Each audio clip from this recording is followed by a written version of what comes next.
होईना पण थकवा जायचा. मग ह्या सगळ्या वाईट सवयींमुळे माझं वजन 87 किलो झालं होतं. तर मी हेल्थ माझी खराब झाली होती. मी पीसीओडीला सफर करत होते. मला खूप प्रॉब्लेम होते. हार्मोनल इम्बॅलन्समुळे माझं मानसिक पण हेल्थ खराब झाली होती. त्याचबरोबर माझा कॉन्फिडन्स पूर्ण लो झाला होता. कारण माझ्या जास्त वजनामुळे मला बऱ्याच ठिकाणी एक्झिबिशनसाठी रिजेक्ट केलं होतं. हे पण माझ्या मनावरती दडपण आलं होतं. त्याचबरोबर डॉक्टरांनी मला जवळजवळ 22-23 किलोचा फॅट लॉस करायला सांगितला होता. हे माझ्यासमोर खूप मोठं चॅलेंज होतं.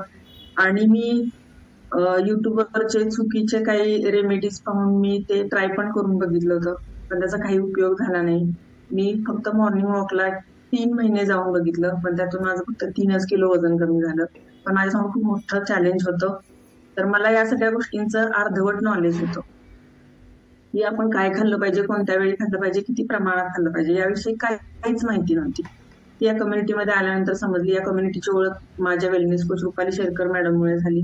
या कम्युनिटीमध्ये आल्यानंतर त्याचबरोबर माझ्या वेलनेस कोच मला त्यांनी माझ्या चुकीच्या सवयींची जाणीव करून दिली.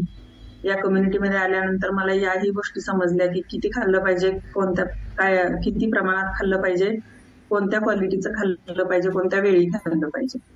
तर इथं आल्यानंतर कॉन्फिडन्स थोडासा वाढला. पण अजूनही माझ्यासमोर मोठं चॅलेंज होतच. पण अजून कॉन्फिडन्सची लेवल माझी वाढली ती बॉडी ट्रान्सफॉर्मेशन चॅलेंज म्हणजे बीटीसी मुळे. तर बीटीसी मध्ये आल्यानंतर आपण 5 वेळा अन्न खाऊन पण आपलं नैसर्गिक पद्धतीने प्रॉपर वेट लॉस करू शकतो, कोणताही त्रास न होता, हे समजलं. मी पहिलं बीटीसी केलं, त्यामध्ये माझा 5 किलोचा वेट लॉस झाला आणि कॉन्फिडन्स खूप वाढला. अशी मी कंटिन्यू 6 बीटीसी केल्यानंतर 6 बीटीसी मध्ये माझा 22 किलोचा फॅट लॉस झाला. तर यासाठी थँक्यू म्हणेन मी माझ्या वेलनेस कोच रुपाली मॅडमना. त्याचबरोबर आपली कम्युनिटी आहे, या कम्युनिटीमध्ये असणारे सिनियर वेलनेस कोचेस आहेत किंवा वेलनेस कोचेस आहेत जे आपल्याकडनं अफर्मेशन करून घेतात आणि